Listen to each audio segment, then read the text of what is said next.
श्री शिवाय नमस्तुभ्यम। श्री शिवाय नमस्तुभ्यम। राधे राधे मेरे प्यारे भाइयों बहनों माताओं व बंधुओं। शिव महापुराण की कथा। बंधुओं, जो मनुष्य भी फागुन मास में शिव महापुराण की कथा को सुनते हैं, भगवान शिव उनकी हर मनोकामना शीघ्र पूरी करते हैं। बोलो शिव शंकर भोलेनाथ की जय हो। संध्या की आत्माहुति उसका अरुंधति के रूप में अवतीर्ण होकर मुनिवर वशिष्ठ के साथ विवाह करना, ब्रह्मा जी का रुद्र के विवाह के लिए प्रयत्न और चिंता तथा भगवान विष्णु का उन्हें शिवा की आराधना के लिए उपदेश देकर चिंता मुक्त करना। ब्रह्मा जी कहते हैं, नारद, जब वर देकर भगवान शंकर अंतर्ध्यान हो गए, तब संध्या भी उसी स्थान पर गई जहाँ मुनि मेधातिथि यज्ञ कर रहे थे। भगवान शंकर की कृपा से उसे किसी ने वहाँ नहीं देखा। उसने उस तेजस्वी ब्रह्मचारी का स्मरण किया जिसने उसके लिए तपस्या की विधि का उपदेश दिया था। महामुने, पूर्व काल में महर्षि वशिष्ठ ने मुझ परमेष्ठी की आज्ञा से एक तेजस्वी ब्रह्मचारी का वेश धारण करके उसे तपस्या करने के लिए उपयोगी नियमों का उपदेश दिया था। संध्या अपने को तपस्या का उपदेश देने वाले उन्हीं ब्रह्मचारी ब्राह्मण वशिष्ठ को पति रूप से मन में रखकर उस महायज्ञ में प्रज्वलित अग्नि के समीप गई। उस समय भगवान शंकर की कृपा से मुनियों ने उसे नहीं देखा।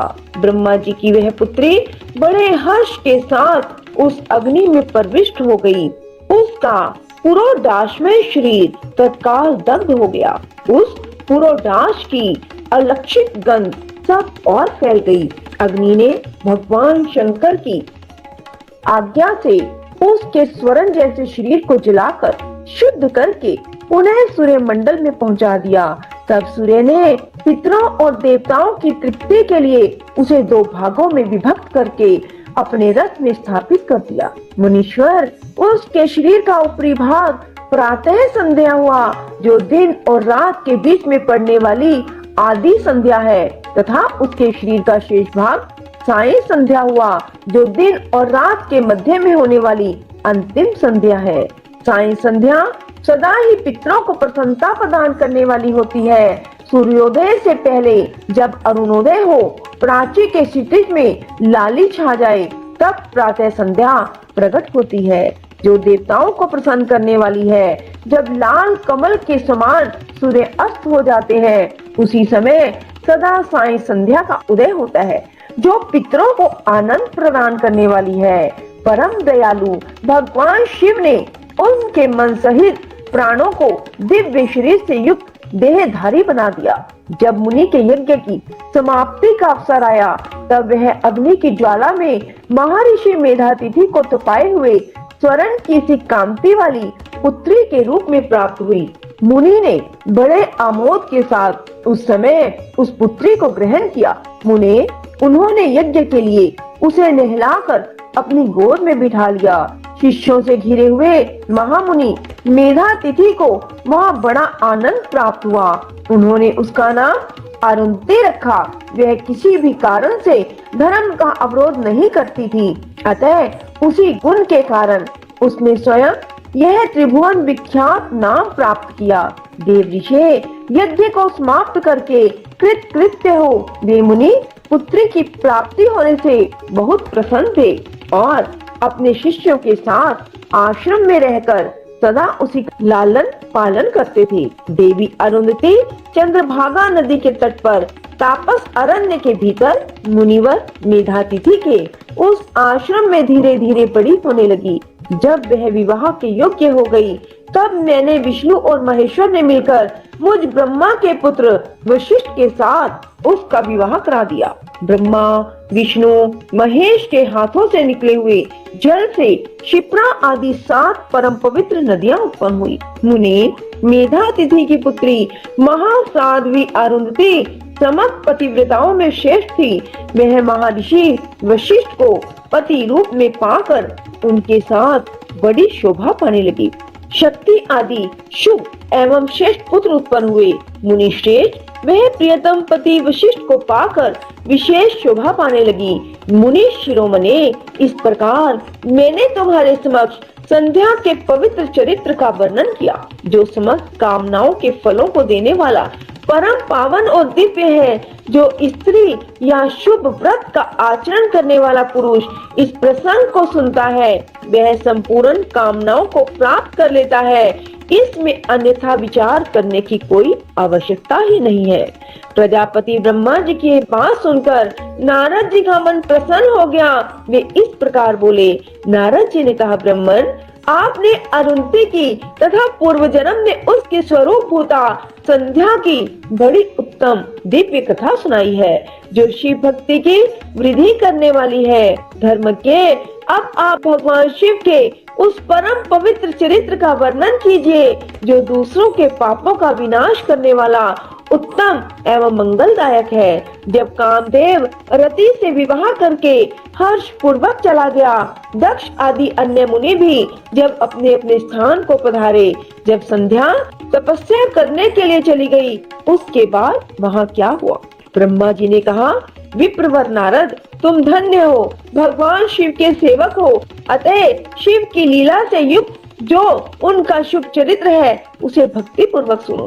तात पूर्व काल में एक बार जब मोह में पड़ गया और भगवान शंकर ने मेरा उपहास किया, तब मुझे बड़ा क्षोभ हुआ। वस्तुतः शिव की माया ने मुझे मोह लिया था, इसलिए मैं भगवान शिव के प्रति ईर्ष्या करने लगा।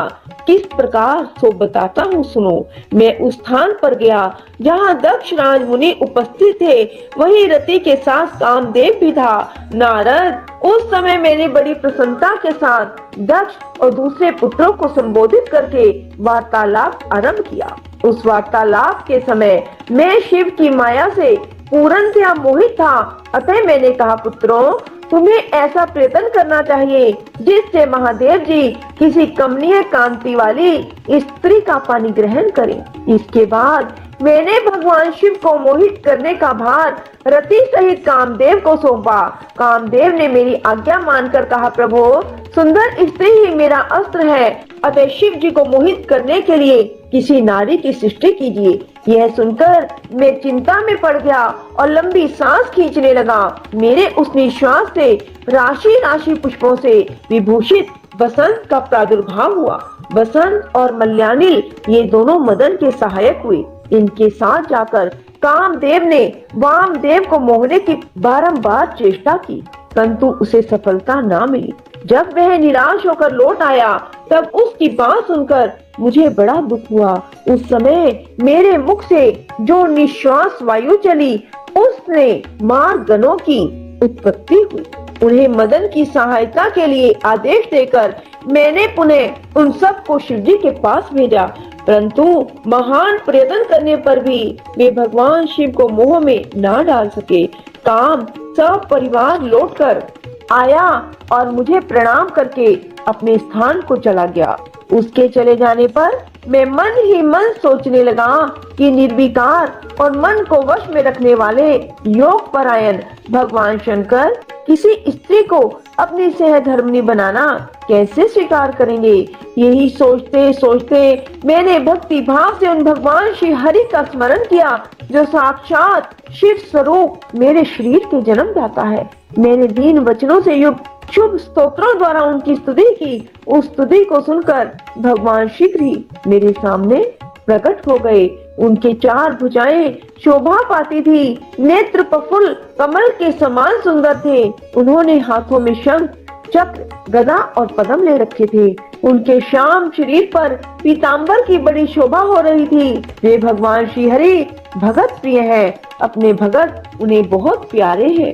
सबके उत्तम शरणदाता उन श्री हरि को उस रूप में देखकर मेरे नेत्रों से प्रेम अश्रुओं की धारा बह चली और मैं गदगद कंठ से बारंबार उनकी स्तुति करने लगा। मेरे उस स्तोत्र को सुनकर अपने भक्तों के दुख दूर करने वाले भगवान विष्णु बहुत प्रसन्न हुए और शरण में आए हुए मुझ ब्रह्मा से बोले, महाप्राज्ञ विधाते लोक सृष्टा ब्रह्मन, तुम धन्य हो। बताओ तुमने किस लिए आज मेरा स्मरण किया। किस निमित्त से यह स्तुति की जा रही है, तुम पर कौन सा महान दुख आ पड़ा है, उसे मेरे सामने इस समय कहो, मैं वह सारा दुख मिटा दूंगा। इस विषय में कोई संदेह या अन्यथा विचार नहीं करना चाहिए। बोलो शिव शंकर भोलेनाथ की जय हो। राधे राधे, जय श्री कृष्णा। बंधुओं, यदि आपको हमारी वीडियो पसंद आए तो इसे लाइक करें और शेयर भी जरूर करें। धन्यवाद।